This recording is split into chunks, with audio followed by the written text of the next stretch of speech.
प्रिय विद्यार्थियों, मैं अशोक व्यास क्लासेज पांचू में आपका हार्दिक स्वागत करता हूं। आज का हमारा टॉपिक है चतुर्भुज एवं चतुर्भुज के प्रकार। उससे पहले आज एक नई शुरुआत कर रहे हैं। आज एक पॉजिटिव थॉट के साथ में हम अपना कार्य शुरू करेंगे कि कर दिखाओ कुछ ऐसा दुनिया करना चाहे आप जैसा। ऐसा काम करो कि लोग भी आपके जैसा काम करना चाहे। शुरू करते हैं आज का टॉपिक, चतुर्भुज एवं चतुर्भुज के प्रकार। सबसे पहले चतुर्भुज की परिभाषा, चार सरल रेखाओं से घिरी बंद आकृति को चतुर्भुज कहते हैं। अपने भाषा में बोलूं, आपके सामने एक आकृति बनी हुई है, इसमें चार भुजा, 1 2 3 4, चार भुजा है आपके सामने, है ना, बंद आकृति है। तो चार भुजाओं से घिरी हुई बंद आकृति को चतुर्भुज कहते हैं। दोबारा बोल रहा हूँ, ध्यान रखना, चार भुजा ले लूँ मैं और इनको बंद नहीं करूँ तो यह चतुर्भुज नहीं है। चतुर्भुज तभी बनेगा जब आपकी आकृति क्या होगी, बंद होगी। तो चार भुजाओं से घिरी हुई बंद आकृति को चतुर्भुज कहते हैं। यह बोल रहा है यूक्लिडियन समतल ज्यामिति में चतुर्भुज एक बहुभुज है, क्योंकि बहु का मतलब तो बहुत सारी भुजा ना। चतुर्भुज क्या हो गया, बहुभुज, क्योंकि इसमें चार भुजा है, जिसमें चार किनारे या चार भुजा और चार शीर्ष होते हैं। जिस शीर्ष को आप कोने भी बोल सकते हो। कैसे, भुजा हमने देख ली, 1 2 3 4, ये क्या है, शीर्ष। ये क्या है, शीर्ष। क्लियर है। इसके बाद में हमने पढ़ा था कि दो किरणों के या रेखाओं के झुकाव को बोलते हैं कोण। तो आपके सामने स्पष्ट दिखाई दे रहे हैं चतुर्भुज में कितने कोण बनते हैं, चार। क्या होता है, चार भुजा, चार कोण और चार किनारे। क्लियर है। आगे बढ़ते हैं। विशेषता हमने जो भी पढ़ा वही है कि प्रत्येक चतुर्भुज में चार भुजाएं होती है, प्रत्येक चतुर्भुज में चार कोण होते हैं, प्रत्येक चतुर्भुज में चार शीर्ष होते हैं। इसके अलावा नई चीज़ क्या आ रही है कि प्रत्येक चतुर्भुज में चारों अंत्य कोणों का योग होता है 360 डिग्री। आपके पास में जो चार कोण थे, इन चारों का योग angle of A plus angle of B plus angle of C plus angle of D बराबर 360 डिग्री। चतुर्भुज के चारों अंतः कोणों का योग 360 डिग्री होता है। क्लियर, स्क्रीनशॉट ले लें। इसके बाद में मैंने आपको जब त्रिभुज पढ़ाया था तब स्पष्ट कर दिया था कि आकृति चाहे कौन सी भी हो, जब भी बाह्य कोणों का योग पूछेगा तो बिना सोचे समझे कर देना 360 डिग्री। चाहे कौन सा भी बहुभुज हो, त्रिभुज हो, चतुर्भुज हो, पंचभुज हो, षटभुज हो, सब में बाह्य कोणों का योग कितना होता है, 360 डिग्री। प्रत्येक चतुर्भुज में सभी बाह्य कोणों का योग होता है 360 अंश या डिग्री, है ना। इसे बोलते हैं अंश या डिग्री, क्योंकि कोण का मापन हमेशा किस में होता है, डिग्री में होता है। क्लियर। फिर दो प्रकार के बहुभुज होते हैं, एक होता है उत्तल, दूसरा होता है अवतल। वह बहुभुज जो सरल हो तथा जिसकी सीमा पर स्थित किन्हीं दो बिंदुओं को मिलाने वाली रेखा सदा उस बहुभुज के अंदर रहती है। उत्तल बहुभुज के सभी कोण 180 डिग्री से क्या होते हैं, कम होते हैं। ये क्या बोल रहा है कि आपका उत्तल बहुभुज कब होगा, जब उसकी सीमा है रेखाओं की, उनको अगर हम मिलाएंगे तो वो बहुभुज के अंदर बनेगी, तो होगा उत्तल। और यहाँ पे क्या लिख रहा है, जो बहुभुज उत्तल नहीं होता उसे बोलते हैं अवतल बहुभुज। इसे स्पष्ट करने से पहले आपको एक चीज़ और समझाऊंगा जो चतुर्भुज के लिए जरूरी है।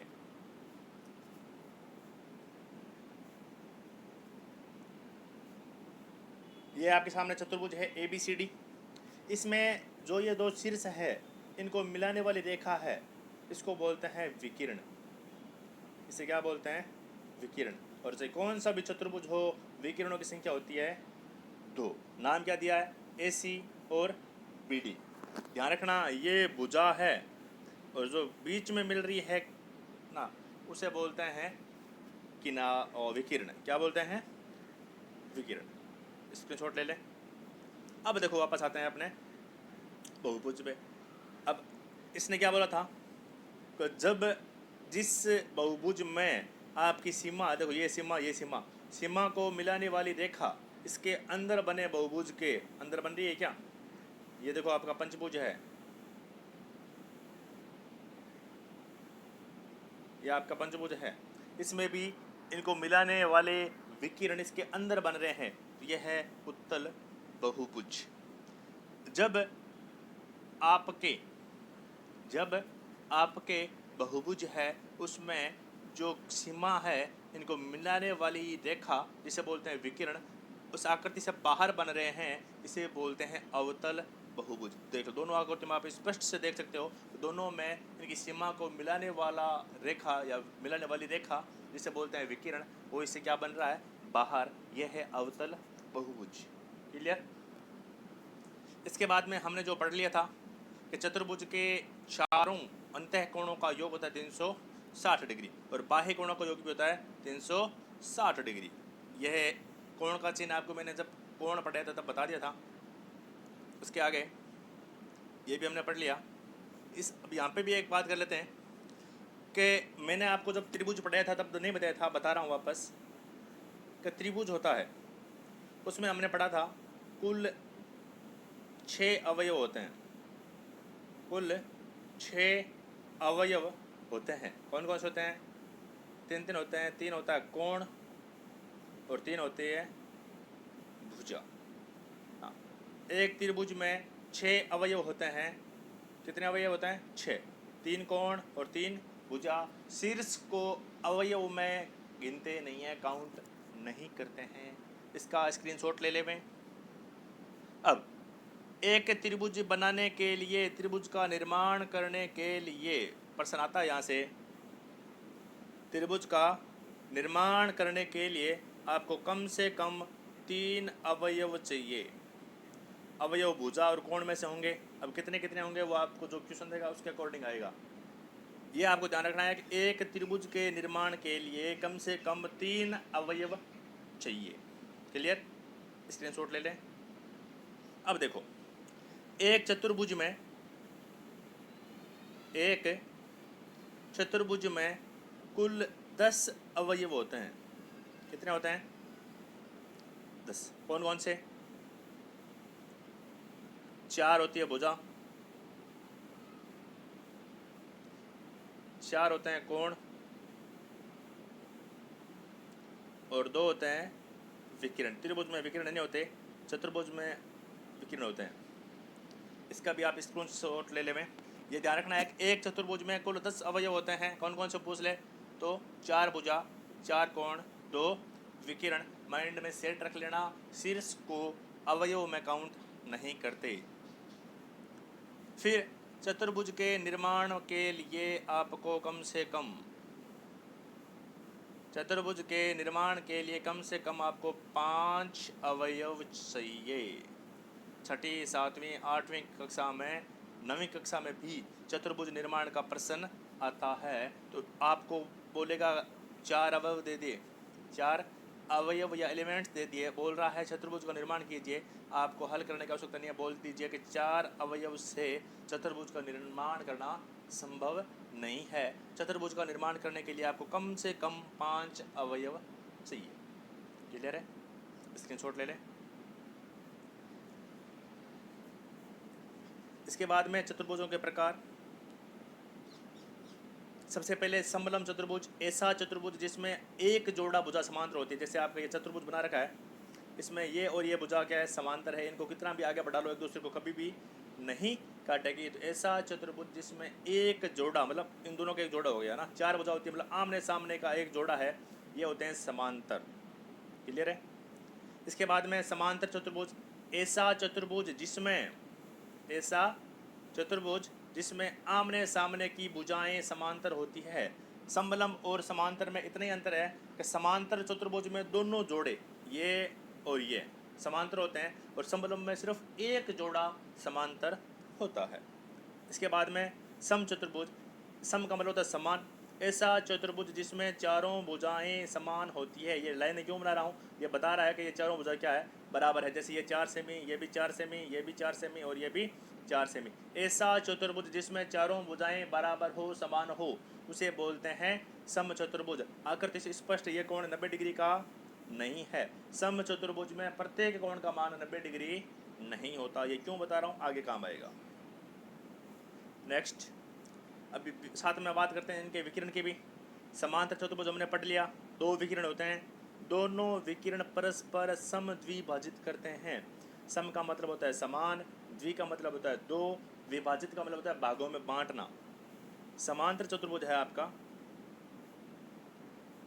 समांतर चतुर्भुज है, उसमें आपके जो विकिरण है, जैसे ये विकिरण है और ये दूसरा विकिरण है, तो ये विकिरण एक दूसरे को जो यहाँ पे काट रहा है, इधर वाली और इधर वाली भुजा क्या होती है, बराबर होती है, समान दो भागों में बांटता है। जैसे समझ लो आपका ये विकिरण 6 सेमी का है और यहाँ पे क्रॉस कर रहा है, इधर वाला 3 सेमी और इधर वाला भी 3 सेमी। स्क्रीनशॉट ले लें। अब समचतुर्भुज हमने पढ़ लिया था। समचतुर्भुज की विशेषता क्या है कि इसके विकिरण परस्पर समद्विभाजित करते हैं। पर कैसे समद्विभाजित करते हैं, इंपॉर्टेंट चीज़ ये है कि ये विकिरण समद्विभाजित कर रहे हैं, आपको स्पष्ट दिखाई दे रहा है कि यहाँ पे कोण बन रहा है 90 डिग्री, और जहाँ 90 डिग्री पे काटे उसे बोलते हैं लंब समद्विभाजित। समचतुर्भुज में विकिरण एक दूसरे को लंब समद्विभाजित करते हैं। आयत, दोनों विकिरण बराबर होते हैं और परस्पर सिर्फ समद्विभाजित करते हैं, मतलब विकिरण एक दूसरे को समान दो भागों में बांटता है। 8वीं क्लास के ऐसे क्वेश्चन आएंगे आपके, अगर आपके ये बेसिक कॉन्सेप्ट क्लियर है तो आप इजी वे क्वेश्चन कर सकते हो। अब आयत की परिभाषा, आयत वह चतुर्भुज है जिसके आमने सामने की भुजाएं बराबर होती है एवं प्रत्येक कोण का मान 90 डिग्री होता है, उसे आयत कहते हैं। ऐसा चतुर्भुज जिसके आमने सामने की भुजा, ये 4 सेमी तो ये भी 4 सेमी, ये 6 सेमी तो ये भी 6 सेमी, आमने सामने की भुजाएं बराबर होती है एवं प्रत्येक कोण का मान 90 डिग्री होता है, उसे आयत कहते हैं। स्क्रीनशॉट ले लें। अब वर्ग, ऐसा चतुर्भुज जिसकी चारों भुजाएं बराबर होती है एवं, अब चारों भुजा बराबर नाम आते हैं आपके मन में आ गया, समचतुर्भुज सर ने पहले पढ़ा दिया और मैंने आपको स्पष्ट बोला था कि समचतुर्भुज में प्रत्येक कोण 90 डिग्री का नहीं होता, और यहाँ पे मैं आपके सामने स्पष्ट हो रहा है कि प्रत्येक कोण को 90 डिग्री का कर रहा हूँ। तो ध्यान रखना कि वर्ग वह चतुर्भुज है जिसमें चारों भुजाएं बराबर होती है एवं प्रत्येक कोण का मान 90 डिग्री होता है। क्लियर, स्क्रीनशॉट ले लें। अब इसके विकिरण की बात करते हैं, क्योंकि वर्ग के भी विकिरण क्या होते हैं, वर्ग के विकिरण भी क्या होते हैं, बराबर होते हैं, परस्पर समद्विभाजित करते हैं। और समद्विभाजित कैसे कर रहे हैं, 90 डिग्री के कोण पर। ये जो यहाँ पे कोण बन रहा है 90 डिग्री का बन रहा है। दोनों विकिरण बराबर होते हैं, एक दूसरे को 90 डिग्री पर समद्विभाजित करते हैं, इसलिए इसे बोलते हैं लंब समद्विभाजित। क्लियर। ये आपके लिए एक प्रश्न है, आपको चतुर्भुज के प्रकार दे रखे हैं और साइड में इनके ऑप्शन दे रखे हैं, आपको बताना है कि इनमें से कौन सा चतुर्भुज है। 1 2 3 4 आपको क्रम लगाने हैं। क्लियर है, बहुत बहुत धन्यवाद। जय हिंद, 6 बार घर पे रहो, सुरक्षित रहो, पढ़ते रहो, मुस्कुराते रहो। मिलते हैं नए टॉपिक के साथ।